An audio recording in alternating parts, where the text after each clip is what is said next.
और बोलिए योग सर। से मैं करीब योग से मैं करीब 20-30 साल से जुड़ा हुआ हूँ।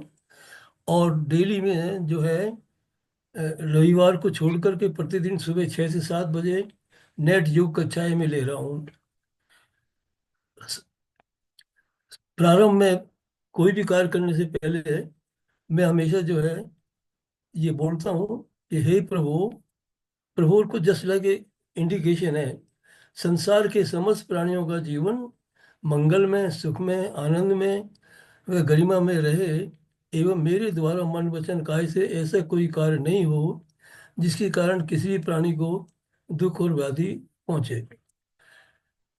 Since I will be talking on philosophy of yoga, and yoga may include many other parameters, just like आसन, व्यायाम, त्राटक, प्राणायाम, ध्यान और ज्ञान, अन्नमय कोश, मनोमय कोश, प्राणमय कोश, ध्यान में कोश और ज्ञान में कोश। So now I start just like introduction। ये बड़ा हो रहा है, छोटा करना पड़ेगा जरा।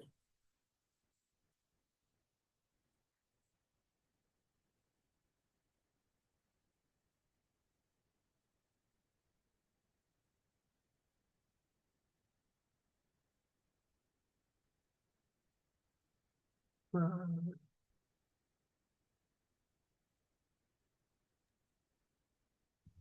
ठीक है सर। नहीं, वो दिख कट रहा कट है। रहा था। हाँ। हाँ, दिख रहा है।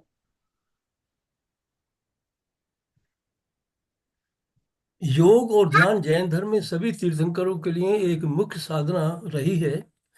सभी 24 तीर्थंकर मनुष्य थे। उन सभी ने पूर्ण ज्ञान और आत्म साक्षात्कार की स्थिति प्राप्त करने के लिए कई वर्षों तक विभिन्न शारीरिक योग मुद्राओं और गहन ध्यान का अभ्यास किया। महावीर स्वामी ने 30 वर्ष की आयु में सांसारिक जीवन त्याग दिया और 12.5 वर्ष योग और गहन ध्यान में व्यतीत किए।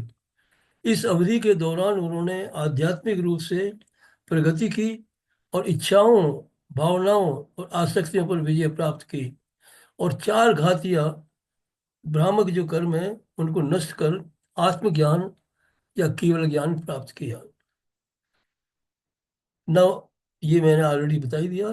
योग एक आध्यात्मिक अनुशासन है जिसका अभ्यास लोगों ने मनोवैज्ञानिक और शारीरिक समस्थिति, होम्योस्टैटिस होम्योस्टेसिस प्राप्त करने में मदद करने के लिए हजारों वर्षों से किया है। ऐसा प्रतीत होता है कि योग अभ्यास हिपोकैम्पस, फ्री फ्रंटल कॉर्टेक्स, ये हमारे ब्रेन में होता है, जैसे अनुभूति के डोमेन से जुड़े हुए विशिष्ट मस्तिष्क क्षेत्रों को प्रभावित करके न्यूरोडिजेनरेशन, तंत्रिका पतन को रोकता है और न्यूरोप्लास्टिसिटी को बढ़ाता है। कॉम्प्लीमेंट्री एंड इंटीग्रेटिव हेल्थ के अनुसार योग सबसे लोकप्रिय नेशनल सेंटर फॉर पूरक स्वास्थ्य दृष्टिकोण है जिसे लोग स्वास्थ्य और कल्याण के रखरखाव का हवाला देते हुए अपनाते हैं। ना विभिन्न प्रकार की यौगिक प्रणालियां जैन दर्शन के अनुसार, वैसे मैं अधिकतर जैन दर्शन के बारे में बात करूंगा और बाकी साइड रेफरेंस जो है अपने पतंजलि के और को मैं देखता रहूंगा। जैन दर्शन के अनुसार आत्मा के साथ कर्म के जुड़ाव के लिए भी योग जिम्मेदार है। मन, वचन, काय योग के रूप में हो सकता है। काय योग कल्पना, औदारिक, वैक्रियक, आहारिक हो सकता है। इसी प्रकार मन और काय योग सत्य, असत्य, उभय और अनुभव हो सकते हैं। योग को परिभाषित करना। योग शब्द संस्कृत के युज से लिया गया है जो मानव आत्मा को परमात्मा की शुद्धतम आत्मा से जोड़ने या परमात्मा बनने के लिए है। देखिए, जैन फिलॉसफी ये कहती है कि परमात्मा बनने के लिए है, यानी परमात्मा आदमी नहीं बन सकता लेकिन आत्मा परमात्मा बन सकता है। ये खासियत है जैन फिलॉसफी की। और दूसरी जो दूसरी फिलॉसफी है वो अवतारवाद को मानते हैं। जैन अवतारवाद को नहीं मानते कि जैन कहते हैं कि जब आपकी आत्मा परम रूप में चली गई, कर्म रहित हो गई, तो अवतार का प्रश्न नहीं उठता है। यह मुख्य रूप से मिलन और समाधि के साधन को रूप में प्रयोग किया जाता है। वास्तव में यह कुछ पदार्थों, तत्वों, पदार्थों, यहाँ तक कि जीवित एक कोशीय और बहुकोशीय प्राणियों के बीच एक साधारण मिलन नहीं है, बल्कि ब्रह्मांडीय घटना के मिलन से भी संबंधित है। This is very important. और यहाँ तक कि एक ही प्रकृति के, विभिन्न प्रकृति के किसी भी मापने योग्य पदार्थ के मामले में भी नहीं है। वास्तव में मिलन सभी पदार्थों में हर जगह निश्चित रूप में पाया जाता है, और इसे अनादि और अंत शायद शाश्वत माना जाता है। अब मैं ये स्पष्ट करना चाहता हूँ कि संग दो या दो से अधिक पदार्थों के योग या गुणन के रूप में नहीं है, बल्कि वास्तविक अर्थों में ये एकता, संलयन या समान या भिन्न जीवन के मिश्रित रूप में है। उदाहरण के लिए कहें कि यदि एक में एक जोड़ा जाता है तो वह दो हो जाते हैं, जबकि यदि आप एक को एक से गुणा या विभाजित करते हैं या गुणा करते हैं तो केवल एक ही रहता है। ये वेरी, देखिए दिस, और इसका मान नहीं बदलता है। लेकिन यदि आप इसको घटाते हैं या गुणा करते हैं तो इसका शून्य हो जाता है, और इस प्रकार अपने अस्तित्व और शक्ति, जैव शक्ति या व्यक्तित्व को समाप्त कर देता है। जब हम दो से अधिक पदार्थों के मिलन की बात करते हैं तो अलग अलग पदार्थों की व्यक्तिगत बनी रहनी चाहिए। अब हम ये कह सकते हैं कि योग एक विज्ञान या एक संयुक्त योगिक पदार्थ, यहाँ तक कि कर्म से आत्मा की शुद्धि की एक प्रक्रिया है, जिसके परिणाम स्वरूप आनंदमय कोश का एक क्षण मोक्ष के मार्ग की ओर जाता है। प्रकृति में हमें कभी भी ऐसे कोई पदार्थ या तत्व नहीं मिलता जो 100% शुद्ध होता है। अशुद्धता उसमें होती है, और इसलिए उसकी शुद्धता को दिखाने के लिए 99.99% लिखते हैं। कभी भी हम 100 पर और नहीं होता है। प्रकृति में सभी अकार्बनिक पदार्थ अयस्क या यौगिक रूप में पाए जाते हैं, जो किसी विशेष पदार्थ के भाग पर निर्भर करता है, और जिसे जैसे सोना, चांदी, लोह आदि आदि। आध्यात्मिक दृष्टिकोण से योग का संबंध आत्मा के साथ कर्म से मिलन से है। लेकिन कर्म आत्मा के साथ कैसे जुड़ जाते हैं, इन्हें ठीक से बांधने के लिए कोई तीसरा पदार्थ होना चाहिए। मेरा मानना है कि ये राग या द्वेष के रूप में कर्म की प्रकृति है, जो वास्तव में उन्हें एक बनाती है। जैन धर्म में इस कर्म से जुड़े हुए हैं और संसारी जीव के रूप में जाने जाते हैं। लेकिन निश्चय के दृष्टिकोण से मुक्त आत्मा सभी प्रकार के कर्मों से रहित है, और पुनर्जन्म नहीं ले सकती, या किसी भी रूप में अवतार भी नहीं ले सकती है, क्योंकि वो है कर्म रहित है। ये जैसे मैंने अभी बताया था कुछ देर पहले, तो जैन फिलोसफी का मेन निचोड़ जो ये है कि जो है आत्मा जब कर्म रहित हो जाती है तो सर्वज्ञ हो जाती है, और वो दोबारा अवतार नहीं ले सकते। हाँ, जिन लोगों को पूर्ण ज्ञान नहीं हुआ है, केवल ज्ञान प्राप्त नहीं हुआ है, जिनका आत्मा पूरी शुद्ध नहीं हुई है, तो वो अवतार ले सकते हैं। इसलिए ये स्पष्ट है कि वास्तव में योग अशुद्ध आत्मा के साथ कर्मबंध के रूप में एक शाश्वत मिलन है, और आत्मा को मुक्त आत्मा की स्थिति में लाने के लिए सभी प्रकार के अच्छे या बुरे कर्मों को त्यागने की आवश्यकता होती है। यह एक जैविक सत्य है कि योग व शाश्वत मिलन का रूप है, एक अंतहीन प्रक्रिया है, और योग के बिना कोई संसारी जीव नहीं है। जब हम योग की बात करते हैं तो जितने भी जीव हैं, चाहे एक प्राणी है, दो दो प्राणी हैं, तीन, सब में वो जीव होता है, योग होता है। जैन दर्शन के अनुसार प्रकृति का सबसे महत्वपूर्ण पहलू चेतन और गैर चेतन सहित किसी भी जीवित और गैर जीवित पदार्थ में भगवान का भी हस्तक्षेप न करना है। This is very very important.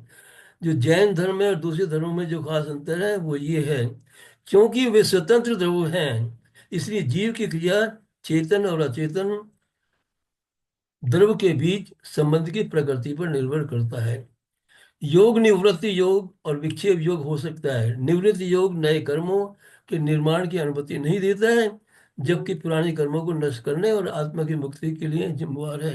जबकि प्रवृत्ति योग में कर्म आत्मा से जुड़े होते हैं और प्रवृत्ति योग के रहते मुक्ति नहीं हो सकती। जैन योग, व्हाट इज जैन योग? आत्मशुद्धि और मोक्ष का मार्ग है। जैन धर्म में भी कर्मों से आत्मा की शुद्धि को ही योग माना गया है। एक उल्लेख है कि पहले तीर्थंकर आदिनाथ या ऋषिदेव हिरण्य में और योग के प्रवर्तक ओम अरहम हिरण्य गर्भाय नमः थे।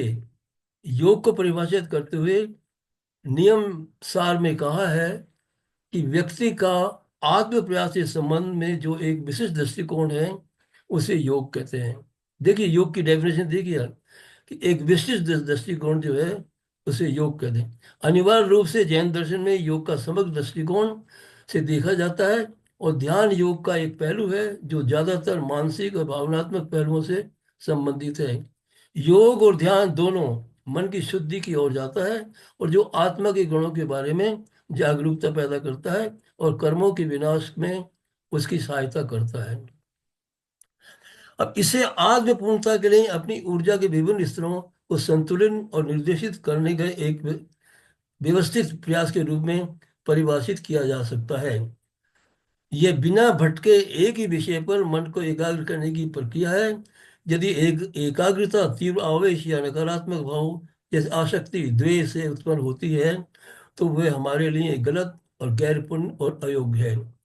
कोई भी क्रिया कोई भी क्रिया जो मन को राग द्वेष से मुक्त करके शुद्ध करती है योग कहलाती है। अब देखिए आप, जैन फिलोसफी क्या कहती है? कोई भी क्रिया जो मन को राग द्वेष से मुक्त करके शुद्ध करती है वह योग कहलाती है। जबकि ज्यादातर योग को लोग कहते हैं जोड़ना, दो वस्तुओं को मिलने को योग बोलते हैं। जैन धर्म में कहते हैं कि सोल का कर्मों से प्योरिफिकेशन ही योग है, क्योंकि वो आत्मा को शुद्ध करती है। जैन धर्म में योग की प्रथा बहुत पुरानी है।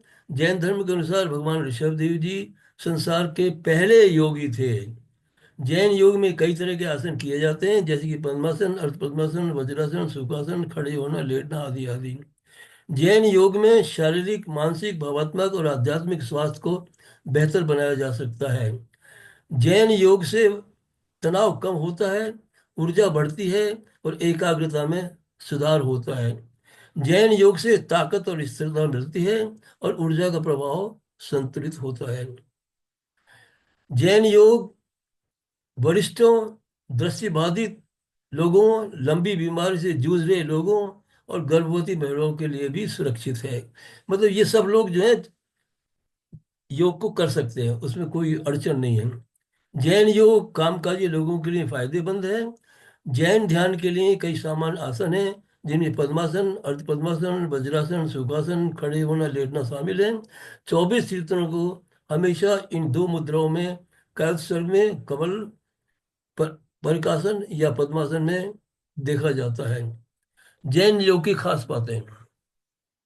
जैन धर्म में योग का मतलब है कंपन या शरीर, वाणी या मन की कोई भी क्रिया। जैन धर्म में सर्वज्ञता और मुक्ति पाने के लिए सभी कर्मों को खत्म करना आवश्यक है। जैन धर्म में योग के जरिए मोक्ष मार्ग, मुक्ति का मार्ग पर चलने का प्रयास किया जाता है। जैन धर्म में योग के जरिए आत्म संलग्नता से परे जाकर असामान्य प्राप्ति की ओर बढ़ा जाता है। जैन धर्म में योग के जरिए अंतर्निहित स्वतंत्रता को पहचाना जाता है। जैन धर्म में योग के जरिए वास्तविकता को उसके मूल रूप से देखा जाता है। अब जैनगम चार भागों में विभक्त है, जिन्हें चार अनुयोग बोलते हैं: प्रथमानुयोग, कर्णानुयोग, चरणानुयोग और द्रव्यानुयोग। इस तरह का क्लासिफिकेशन आपको कोई दूसरे धर्मों में नहीं मिलेगा, सिर्फ जैन फिलोसफी में ही मिल सकता है और कहीं नहीं। चारों ही अनुयोग वीतरागता का पोषक है तथा मोक्ष मार्ग के पथ प्रदर्शक है। ये भिन्नता सिर्फ कथन पद्धति की अपेक्षा है और मूल उद्देश्य सबका एक ही है। न प्रथमानुयोग, इसमें संयोगाधीन कथन की मुख्यता होती है। 63 तरह के पुरुषों का चित्र, उनकी जीवन शैली, महापुरुषों की कथाएं होती हैं और इसमें समता आती है। करुणा योग, इसमें गणितीय, मैथमेटिक्स तथा सूक्ष्म कथन की मुख्यता होती है। इसकी विशेषता तीन लोग या कर्म की व्यवस्था है इसको पढ़ने से संवेग प्रकट होता है। चरणानी योग इसमें उपदेशात्मक कथन की होती है, तथा इसमें श्रावक व मुनिराज को करने योग्य कार्य, उनके कर्तव्य व्रतादि, भक्ष अभक्ष मर्यादा इत्यादि का होता है, और इसको पढ़ने में प्रथम जगता है। द्रव्यानुयोग इसमें निश्चय कथन की प्रमुखता होती है, यद्यपि इसमें निश्चय व व्यवहार कथन दोनों हैं, तथा इसमें शुद्ध कथन की प्रमुखता होती है। इसका प्रतिपाद्य विषय 7 तत्व, 6 द्रव्य, 9 पदार्थ, लेशिया मर्गना गुणस्थान आदि। चारों ही अनुयोग वीतरागता का पोषक है और मोक्ष मार्ग के पथ प्रदर्शक है। ये भिन्नता है, ये कहीं भी आपको दूसरे धर्मों में नहीं मिलेगा कि योग का मतलब वीतरागता और मोक्ष मार्ग का कथन पद्धति की अपेक्षा से मूल उद्देश्य तो सबका एक ही है। ना नियम सार में कहा गया है कि मन की वह स्थिति जो आत्म प्रयास से सापेक्ष विशिष्ट है, ब्रह्म से उसका मिलन योग कहलाता है। आत्म प्रज्ञ सापेक्षा विशिष्टा या मनोगति तस्य तस्य ब्रह्माणि संयोगो योग इत्य विधीयते। आत्मा नाम आत्मा युक्ते निरंतम स योग भुक्ति श्राद्ध से निश्चय मुनीश्वर। जैन धर्म में यह स्वीकार किया गया है कि आत्मा शुद्ध मन से ही प्रकट हो सकती है। पतंजलि योग दर्शन में योग के लक्षणों का वर्णन करते हुए कहा, एक साइड रेफरेंस दे रहा हूं मैं आपको, योग शक्ति वृत्ति निरोध है। इस बात को और अधिक स्पष्ट करने के लिए कहा गया है, जो पुरुष कसाय की ओर जाते हुए कर्म के मोह के बिना अपने मन को एक कर लेते हैं, वे मोक्ष के कारण के अनुयायी।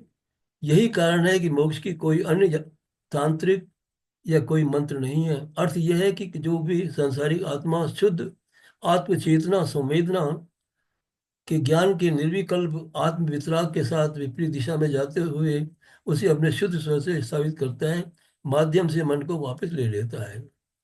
जैन दर्शन में यम नियम का पालन अनिवार्य है, और सबसे पहले पंच महाव्रत का अनुष्ठान आवश्यक मानो। अब यहाँ पंच महाव्रत अहिंसा, प्रतिबद्धता व्रत, सत्यव्रत, अस्तेय, ब्रह्मचर्य व्रत और अपरिग्रह व्रत। कई विद्वानों ने के द्वारा योग के कई तरह से परिभाषित किया गया है, जैसे कि आचार्य उमा स्वामी ने कहा है कि शरीर की ध्वनि आत्मा के कंपन उत्पन्न करती है। आचार्य हरिभद्र जी ने कहा है कि मोक्ष ने योजना योग है, जो आत्मा को मुक्ति से जोड़ता है वह योग है। अब आप देखिए, जो आत्मा को मुक्ति से जोड़ता है वह योग है। आचार्य उमा स्वामी ने तत्वर सूत्र में इच्छा निरोध इति तपः का उल्लेख किया है। अगर कोई इच्छा नहीं है तो कोई नया कर्म नहीं जुड़ा होगा, यानी आप देख, इच्छा नहीं तो ना डिजायरलेस हो जाना, वो योग है। भागवत गीता में भगवान श्री कृष्ण ने कहा, समत्वम योग उच्यते सभ्यता ही योग है। श्री श्री रविशंकर योग केवल शारीरिक व्यायाम नहीं है, परिभाषित करते हैं एक रहस्यवादी तत्व के और आध्यात्मिक उन्नयन, इसका भावात्मक एकीकरण, जो किसी भी ऐसी चीज को झलक देता है जो कभी कल्पना के साथ स्पर्श से परे है। मैंने इसको इस तरह से किया है कि योग एक संपूर्ण विज्ञान है के रूप में परिभाषित करता हूँ। ये शरीर मन और आत्मा के उपचेतना को लाने के लिए और पूर्ण शुद्धि आनंद मोक्ष और अंत में मुक्ति प्राप्त करने के लिए सुपर चेतना को जोड़ता है, वो योग है। अब नव योग का अर्थ, योग एक विज्ञान है जो किसी को अपने शरीर करने में आत्मा और मन को संवाद मदद करता है। योग और ध्यान का अभ्यास करने से व्यक्ति मन पर नियंत्रण प्राप्त कर सकता है। कुछ लोग सोचते हैं कि योग का अर्थ है कि एक समय में घंटों तक उत्तेजित मुद्रा में बैठना, और ध्यान का मतलब ये नहीं है कि आप चले जाएं और जीवन से छिप जाए या पीछे हट जाए या जिम्मेदारी से बचें। योग और ध्यान एकता और सद्भाव है, वेरी वेरी इंपॉर्टेंट। योग और ध्यान एकता का सद्भाव है। जीवन योग और ध्यान शुरू करने में भी कभी देर नहीं होती। ध्यान में किसी भी क्षण में नया जीवन शुरू करने की शक्ति है। जैन धर्म में योग इस बात पर चर्चा शुरू होती है कि कैसे प्रारंभिक जैन ग्रंथों में योग शब्द का प्रयोग सांसारिक क्रिया या कर्म के यांत्रिक का वर्णन करता है। जैन संत शुभचंद्र और हरिभद्र जी ने के मध्य युग में जैन योग शब्द का प्रयोग किया गया था, जिसके बाद में वर्तमान शताब्दी में परीक्षा ध्यान का नाम दिया गया, जिसे बाद में आसन और प्राणायाम के रूप में जाना जाता है। हेमचंद्र जी ने कहा है, आचार्य हेमचंद्र जी ने, कि सामान्य गृहस्थों को ईमानदारी से पैसे कमाना चाहिए। आध्यात्मिक दृष्टि से योग का संबंध आत्मा के साथ कर्म के मिलन से है। लेकिन कर्म आत्मा के साथ कैसे जुड़ जाते हैं, इन्हें ठीक से बांधने के लिए कोई तीसरा पदार्थ होना चाहिए। मेरा मानना, ये मेरा खुद का मानना है, कि राग या द्वेष के रूप में कर्म की प्रकृति है, जो वास्तव में उन्हें एक बनाती है। जैन धर्म में इस प्रकार के मिलन को कर्म बंधन कहा जाता है। अतः व्यवहारिक रूप से सभी जीव कर्म से जुड़े हुए हैं और संसारी जीव के रूप में जाने जाते हैं। लेकिन निश्चय के दृष्टिकोण से मुक्त आत्मा सभी प्रकार के कर्मों से रहित है और पुनर्जन्म नहीं ले सकती, या किसी भी रूप में अवतार भी नहीं ले सकती। इसलिए मैंने इसको बार बार कहा है कि आज अवतार अवतार अवतार की बात लोग करते हैं। अवतार उन्हीं लोगों को होता है जिनको केवल ज्ञान नहीं हुआ, जिनको पूर्ण ज्ञान नहीं हुआ, जिनका आत्मा शुद्ध नहीं हुई। आत्मा में कोई ना कोई कर्म लगे रहते हैं और फिर वो अवतार के रूप में आ जाते हैं। इसलिए यह स्पष्ट है कि वास्तव में योग अशुद्ध है। ये मैं क्लियर किया है यहाँ पर। इसलिए यह स्पष्ट है कि वास्तव में योग अशुद्ध आत्मा के साथ कर्म बंध के रूप में एक शाश्वत मिलन है। और आत्मा को मुक्त आत्मा की स्थिति में लाने के लिए सभी प्रकार के अच्छे या बुरे कर्मों को त्यागने की आवश्यकता होती है। यह एक जैविक सत्य है कि योग शास्त्र, योग किसी भी ये हमेशा प्रतिक्रियावादी होता है, इसलिए कर्म बंध के लिए जिम्मेदार होता है। लेकिन सम्यक ज्ञान द्वारा आसक्ति की इस प्रक्रिया को रोका जा सकता है। लेकिन दूसरी और भाव दो प्रकार के होते हैं, आश्रयभूत करण और पूर्ण पराजित करण। आश्रयभूत करण सभी प्रकार के स्त्री पुरुष जीवित या निर्जीव प्राणियों के लिए उत्तरदायी हो सकता है, जबकि पूर्व पराजित करण अनंत काल के दौरान भी सभी प्रकार के कर्मों का संचय है। जैन दर्शन के अनुसार प्रकृति का सबसे महत्वपूर्ण पहलू चेतन और गैर चेतन सहित किसी भी जीवित और गैर जीवित पदार्थ की भगवान का भी हस्तक्षेप नहीं करना है, क्योंकि वे स्वतंत्र द्रव्य है। इसलिए जीव की क्रिया चेतन और अचेतन द्रव्य के बीच संबंध की प्रकृति पर निर्भर है। योग निवृत्ति योग है। निवृत्ति योग नए कर्मों के निर्माण की अनुमति नहीं देता है और पुराने कर्मों को नष्ट करने और आत्मा की मुक्ति के लिए जिम्मेदार है। जबकि प्रवृत्ति योग में कर्म आत्मा से जुड़े होते हैं और प्रवृत्ति योग में रहते हुए मुक्ति संभव नहीं है। योग शक्ति के को भाव नामक तत्व की उपस्थिति में प्रमाणित किया जाता है, जो 5 प्रकार का होता है: औदारिक भाव, औपशमिक भाव, क्षयिक भाव और क्षयमित भाव। और कर्म 8 प्रकार के होते हैं: ज्ञानवर्णी, दर्शनवर्णी, वेदनी, मोहिनी, आयु, नाम, गोत्र, अंतराय और नौ कर्म। योग किसी एक विषय पर मन को एकाग्र करने की प्रक्रिया है। यह शरीर को मन, वाणी शुद्ध और मन को स्थिर करता है, स्वयं पर ध्यान केंद्रित करता है, मोक्ष प्राप्त करता है। जैन योग में कई तरह के आसन ध्यान शामिल है। योग का विशेष महत्व, जैन धर्म में तपस्या के लिए योग का विशेष महत्व बताया गया है। जैन योग में कई तरह के आसन किए जाते हैं, जैसे मैंने आपको पहले बताया। जैन योग में शारीरिक, मानसिक, भावात्मक और आध्यात्मिक स्वास्थ्य को बेहतर बनाया जाता है। जैन योग से तनाव कम होता है, ऊर्जा बढ़ती है और एकाग्रता में सुधार होता है। जैन योग से ताकत और स्थिरता मिलती है और ऊर्जा का प्रभाव संतुलित होता है। जैन योग वरिष्ठ दृष्टिबाधित लोगों, लंबी बीमारी के जूझ रहे लोगों और गर्भवती महिलाओं के लिए सुरक्षित है। ये मैंने पहले भी रेफरेंस दे दिया था। जैन योग कामकाजी लोगों के लिए फायदेमंद है। जैन ध्यान के लिए कई सामान्य आसन हैं, जिनमें पद्मासन, अर्ध पद्मासन, सुखासन, वज्रासन, खड़े हुए आदि है। 24 तीर्थंकरों को हमेशा इन दो मुद्राओं में, कालसर्ग में कमल और प्रयागासन पद्मासन में खड़े देखा जाता है। जैन योग का ऐतिहासिक विकास, जैन धर्म में भारतीय मूल के अन्य धर्मों की तरह योग और ध्यान को सर्वोच्च महत्व दिया है। मुक्ति के साधन के रूप में आध्यात्मिक उन्नति और ध्यान से आचरण के माध्यम से उस पर नियंत्रण कर सकता है। इस प्रकार हम कह सकते हैं कि ध्यान जैन धर्म प्रथाओं का आवश्यक कारक है। जैन तीर्थंकरों कि सभी चित्र केवल ध्यान मुद्रा में है और किसी अन्य मुद्रा में नहीं है। 500 ईसा वर्ष पूर्व प्राचीनतम ग्रंथ आचार्यंग, सूत्र कृतांग, सवायंग आदि सभी में योग के संदर्भ हैं। विद्वान जैन धारा में भी विद्वान विशेष रूप से आचार्य हरिभद्र सूरी, आचार्य हेमचंद्र जी, सुखचंद्र जी, उपाध्याय यशो विजय जी और अन्य व्यवस्थित रूप से योग पर विशेष रूप से ग्रंथ संकलित किए हैं और लिखे हैं।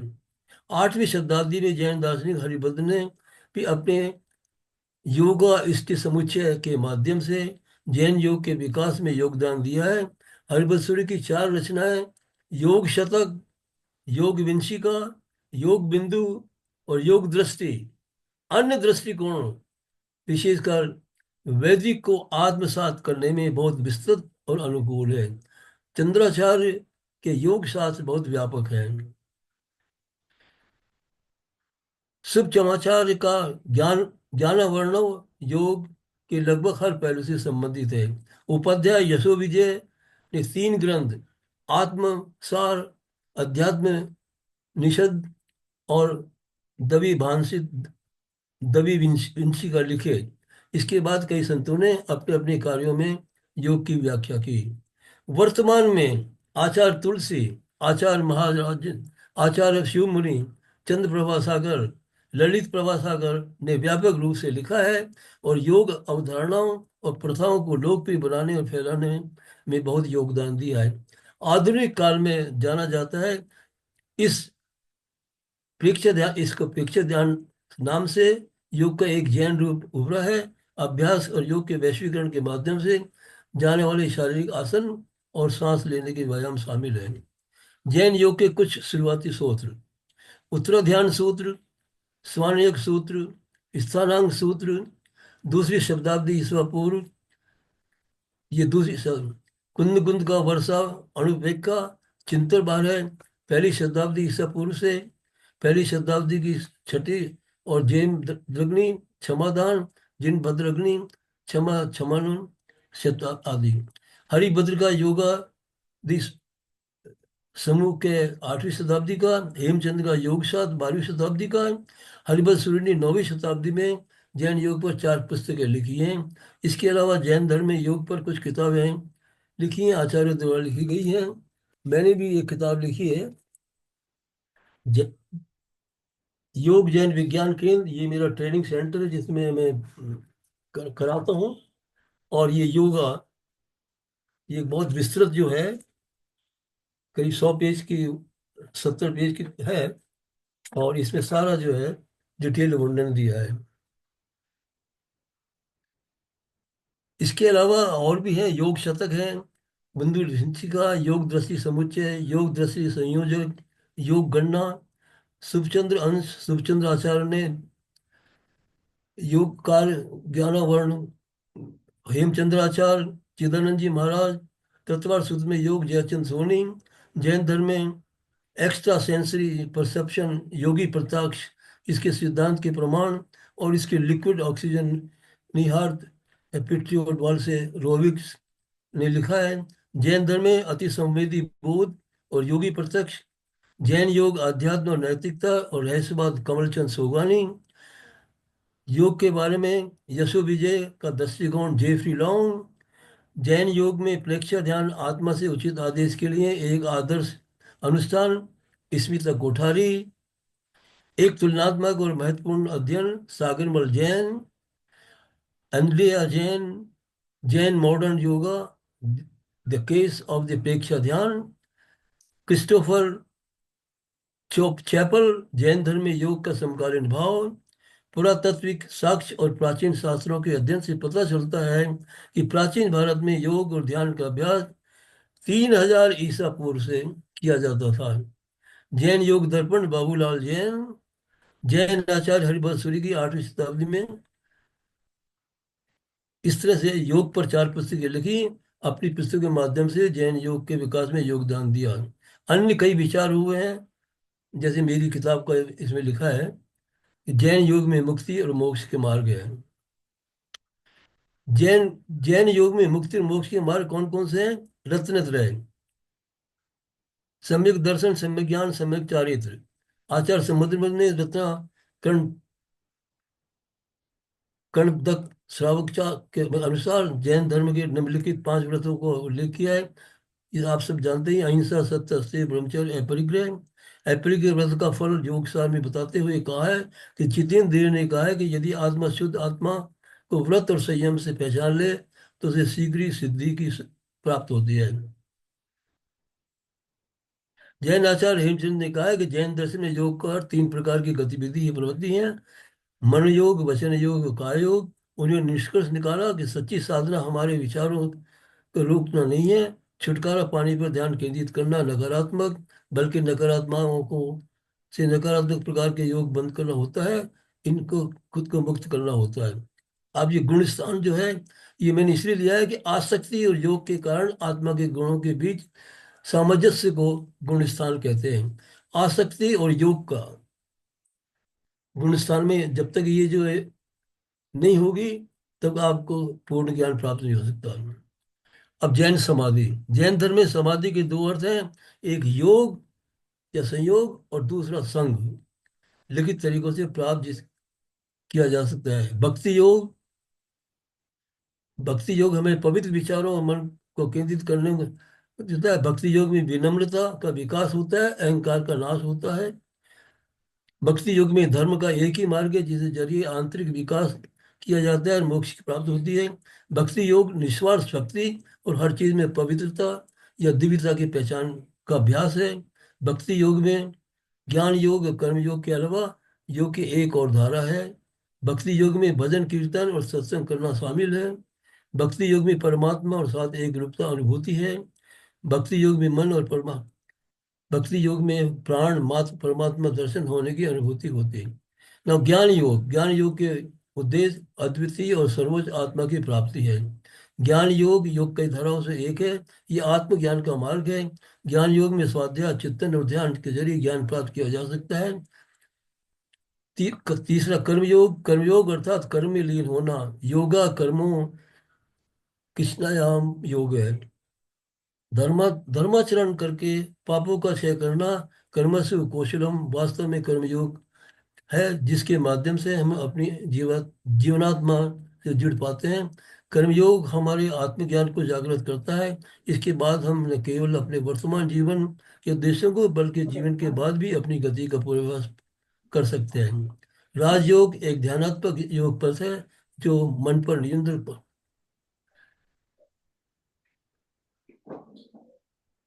अष्टांग योग यम नियम, ये आपके जैसे है, संयम दमन करना, नियम, आसन, प्राणायाम, ये सब जो है, प्राणायाम की विभिन्न तकनीकें शरीर को चपलता और लचीलापन प्रदान शक्ति करती है, जिसके माध्यम से अपनी शारीरिक आवश्यकताओं को नियंत्रित करने में मदद मिलती है। ये शरीर की सारी अशुद्धियों को दूर करता है और मन और इंद्रियों को शांत करता है, जिससे एकाग्रता की शक्ति बढ़ती है। प्रत्याहार योग में प्रत्याहार का मतलब है बाहरी गड़बड़ी से मन को अलग करना, इंद्रियों को नियंत्रित करना, लेकिन मन की स्थिति को बाधित नहीं होने देती। प्रत्याहार ध्यान के आधार के रूप में काम करता है। प्रत्याहार का मतलब है विषयों के स्वाभाविक रूप से विचरने वाली इंद्रियों को बलपूर्वक पीछे लौटाना। प्रत्याहार का मतलब है कुछ भी दिखाई देता है उसे आत्मा के समान आत्मा में ही देखना है। व्याकरण के प्रत्याहार का मतलब है विभिन्न रूप समूह से धारणा। धारणा का मतलब है कि मन की एकाग्रता। ये अष्टांग योग का छठा अंग है। धारणा का मकसद ध्यान को बेहतर बनाना। ध्यान चित्त को एकाग्र करके किसी एक वस्तु पर केंद्रित करना ही ध्यान है। प्राचीन काल में ऋषि मुनि भगवान का ध्यान करते थे। ध्यान की अवस्था में ध्यान करने वाला अपने आसपास के वातावरण में स्वयं को भी, मेरा जो नेक्स्ट मंथ में जो है वो ध्यान पर ही है।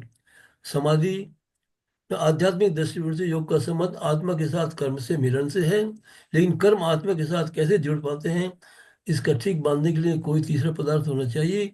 मेरा मानना है कि राग या द्वेष के रूप में की प्रकृति के वास्तव में उन्हें एक बनाती है। जैन धर्म में इस प्रकार के मिलन को कर्म बंधन कहा जाता है। अतः व्यवहारिक रूप से सभी जीव कर्म से जुड़े हुए हैं और संसारी जीव के रूप में जाने जाते हैं, लेकिन निश्चय दृष्टिकोण से मुक्त आत्मा सभी प्रकार से कर्म 8 प्रकार के होते हैं, 11 वर्णीय, दक्षिणी मोनी आपको बता दिए।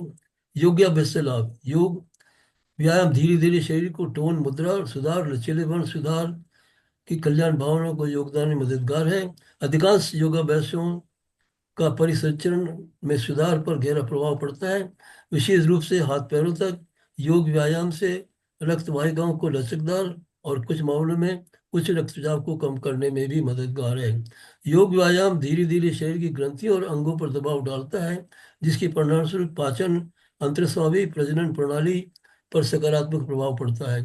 योग विश्राम प्रशिक्षण शारीरिक और मानसिक तनाव के हानिकारक प्रभावों को कम करता है। योग अभ्यास शरीर और दिमाग को बहुत सारे स्वास्थ्य लाभ प्रदान करने में मदद करता है। वर्तमान में कई योग अभ्यास, ध्यान, प्राणायाम और मंत्र आदि शारीरिक मनोवैज्ञानिक समय इलाज की महत्वपूर्ण भूमिका निभा रहे हैं। प्राचीन भारतीय योग पाठ हठ योग प्रदीपिका 6 सफाई तकनीकों का वर्णन करता है। सफाई तकनीकों का उद्देश्य योग आसन और ध्यान के अभ्यास के शरीर को शुद्ध करना और तैयार करना है। त्राटक यौगिक दर्ज एकाग्रता, जैन मुद्रा योग, विस्तृत अवलोकन और संकेतों के साथ जैन योग मुद्रा को देखने के लिए, अब ये पोज जो है, 48 पोस्टर्स बताए हैं जैन योग में। ये इनके नाम है अलग अलग, और ये जो है ये इनके फोटो है। ये 48 जो है अलग अलग मुद्राएं हैं। ये इसके अलावा जो है योग साधना, अब कैसे मतलब हमें इसको करना है, ये मैंने इस पर प्रकाश डाला है। हमें प्रतिदिन कम से कम 30 से 60 मिनट तक योगाभ्यास करना चाहिए। योग का संपूर्ण समय सारणी निम्न प्रकार से लगाना चाहिए। पहले व्यायाम, गर्दन का व्यायाम, बैठकर किए जाने वाले व्यायाम, लेटकर किए जाने वाले व्यायाम, घुटनों के व्यायाम, फिर हाथ, फिर सूर्य नमस्कार।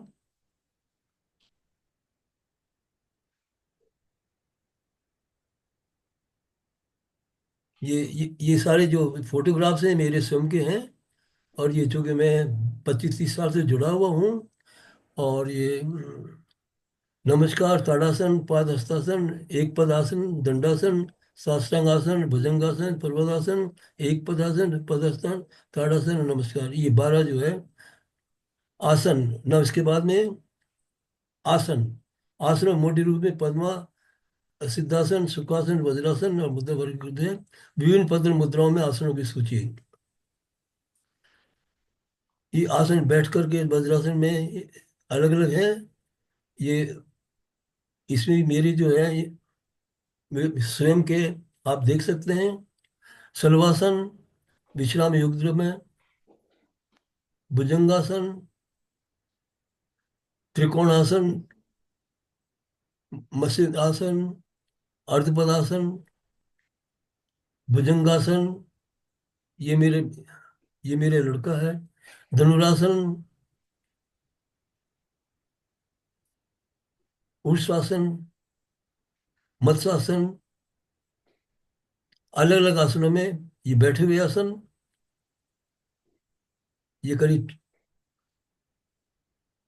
21 आसन है। पद्मासन, वज्रासन, वज्रासन, पश्चिमोत्तानासन, जानुशिरासन, चक्रियासन, अर्ध मत्स्येंद्रासन, अर्ध मत्स्येंद्रासन, तितली आसन, तितली आसन, रोलिंग पॉस्चर, गोमुखासन, शशांकासन, उष्टासन, सर्वांगासन, हलासन और ताड़ासन। पेट की बलासन, शलभासन, उष्टासन, भुजंग, ये सारे पोस्टर जो है मेरे स्वयं के हैं। लेटते हुए आसन, बैक साइड पोस्टर, उत्तान पादासन, मर्कटासन, ये देखिए पेट की मुद्रा में आसन। ये लेट वाले थे 13, और ये पेट की मुद्रा में है। खड़े होने की मुद्रा में त्रिकोण आसन, तीर आसन, वृक्षासन, ताड़ासन, कुर्सी आसन। अन्य महत्वपूर्ण आसन है कुक्कुटासन, धनुरासन, त्रिभुज।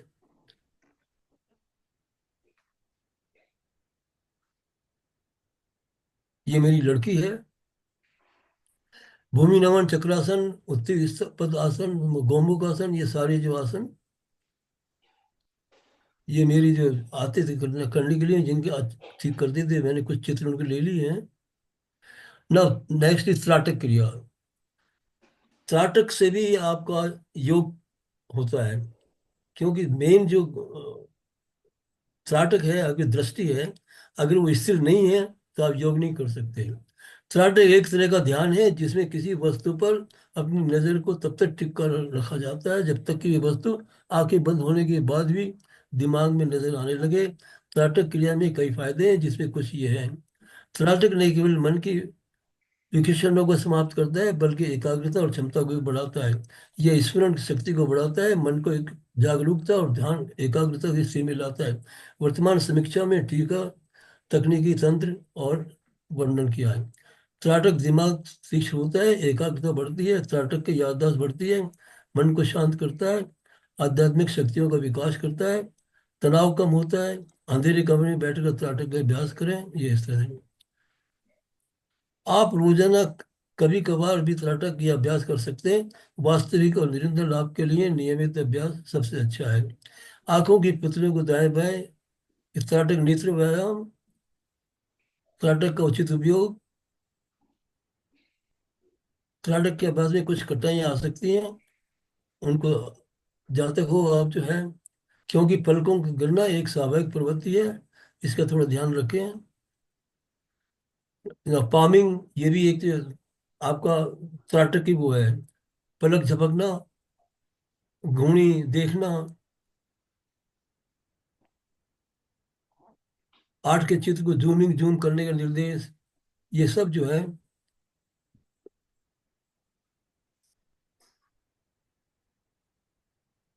नेत्र व्यायाम, वो त्राटक का आ गया ना ये।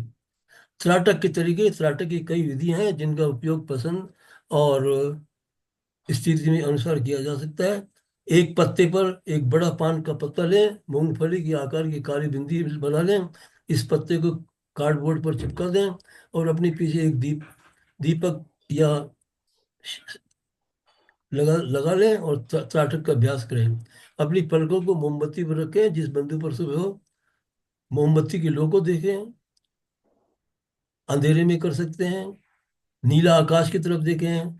इसी तरह से फूल, आपकी परछाई प्रातःकाल सूर्य की ओर पीट करके खड़े हो जाएं और गर्दन की ओर चंद्रमा की तरफ देखें।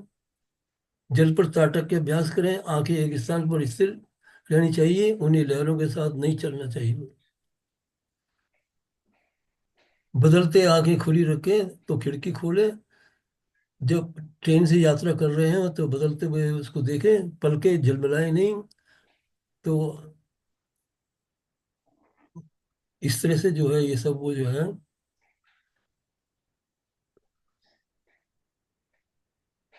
ये आपने मुझे बताया था कि भाई 45 मिनट होना चाहिए। मैंने मतलब I have tried my best to finish my talk within the specified time. Thank you so much. Now I am open for question answer session.